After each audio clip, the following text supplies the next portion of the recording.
So, what's up guys? Paibag YouTube tayo mga utol. So, punta din ito tayo sa Loleta. So, yung ating alamin tungkol dito sa kay Oracel Rizal kung siya pumarel, siya pinatay dito. Sa mismo na yan. Loleta part na yan. Yan. Yan yung Loleta na yan. Siya binarel, doon siya inatulan ang kanyang pagkabayani natin sa ating lipunan. Yan. So may makita kayong mga ano natin dito sa picture na to, yung mga statwa na yan. Yan yung marka na saan binaril talaga siya. Ayan. Nakikita mo talaga yung pangyayari, yung story niya ni Jose Rizal talaga. So yan, yung mga maraming mga mano sa kanya, umapi sa kanya, yung mga nangyari ni karanasan sa kanila, yan. At saka marami rin dito yung mga ibang mga ano yung mga statwa rin dito yan sa lugar. Yan, dito siya inatulan ng kamatayan. So dito yung mismo yung statwa niya, yan. Papansin niyo yung statwa niya yan, yung inatulan siya ng kamatayan dito na ano din yung ano yung mga pambansa natin sa Pilipinas natin, yan. Dito rin siya yan, ano, yan, mga ano natin to. Yan, si Jose Rizal, yan. So, mapapansin nyo talaga yung mga statwa na yan, yung alaala na yan. Diyan talaga siya siguro nagsimula, yan.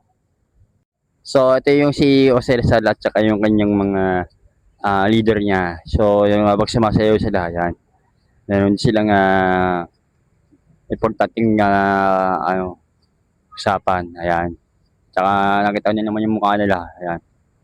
So, yung kanyang pagpapasya ni Jose Rizal sa mga manggagaano natin, yung mga Pilipino natin, yung mga Kastila, ayan.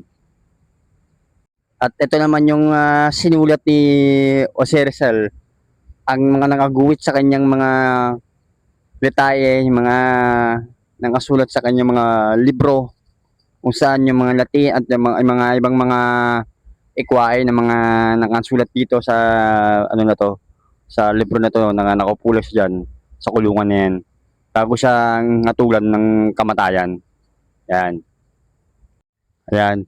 At bago ang kanyang hatulan at yung mga Kastila ay doon na siya na binaril at inatulan talaga siya ng kamatayan bago bumana ang kanyang pagkamatay ni Jose Rizal, ang kanyang huling iningan niya ng pagkamatay ni Jose Rizal. Ayan yung pagkaano natin sa mga Pilipino at yung mga ano sa kanya.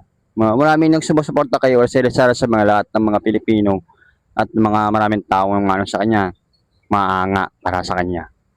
Kaya siya inano ng natulan ng ating mga Kastila, yung mga yan. So, ating mga anong tao sa atin, si Father yan, yung mismo yung nagdadasal natin kay Jose Rizal para bigyan siya ng gabay ng kanyang mga atulan sa kanya. Yan.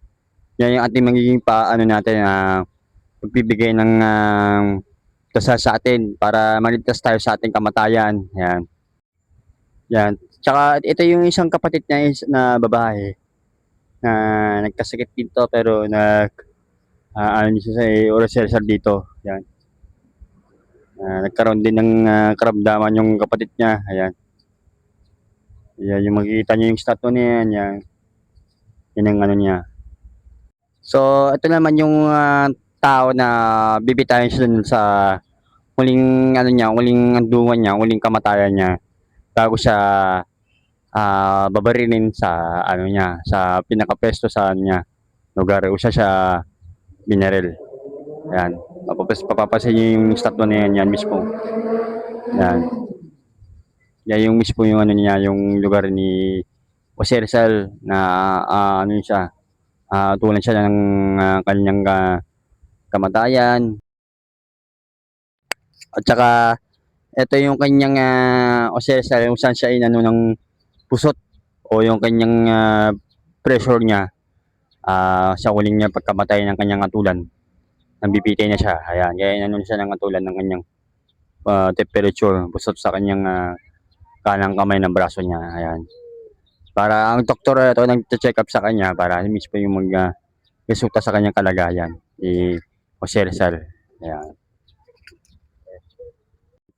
At higit sa lahat, yung kanyang namamaalang tagapag-alaga ng alaga ng ni Jose Rizal at yung kanyang aso ng kanyang matalik niyang kaibigan, yan, ni Jose Rizal, yun yung alagang aso, yan. Makikita mo talaga siya, yan, sa palagay nyo.